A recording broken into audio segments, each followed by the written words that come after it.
ये इनका सवाल है टैक्स वेरिफिकेशन के बारे में। तो मैं आपको ये बता देता हूँ कि यूके का जो अकाउंट है इसकी टैक्स इन्फॉर्मेशन और होती है, और जो यूएसए का है इसके अलग होती है।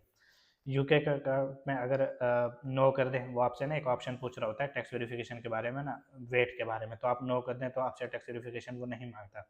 लेकिन अगर बाद में आपको मांग बोले तो फिर आप कोई भी एलटीडी की डिटेल्स वहाँ पर डाल के उसकी टैक्स इन्फॉर्मेशन कंप्लीट कर सकते हो।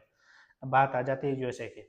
यूएसए का जब अकाउंट बनाते हैं ना, उससे पहले ही हमें एक एसएसएन चाहिए होता है, जिसका ड्राइविंग लाइसेंस भी होता है और उसके ऊपर एड्रेस वगैरह वो सारी चीज़ होती है, और टीआईएन नंबर भी होता है, एसएसएन नंबर जिसको कहते हैं।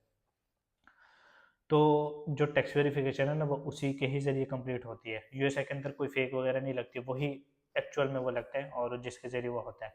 एक अकाउंट से आप तकरीबन 4 से 5 अकाउंट की, यानी एक एसएसएन से 4 से 5 अकाउंट की आप आराम से कर सकते हैं। तो जो टैक्स इन्फॉर्मेशन है ना, अगर इसको सही तरीके से मतलब इंसान पहले ही समझ के फिर अकाउंट बनाए ना, तो फिर कोई इशू ही नहीं होता।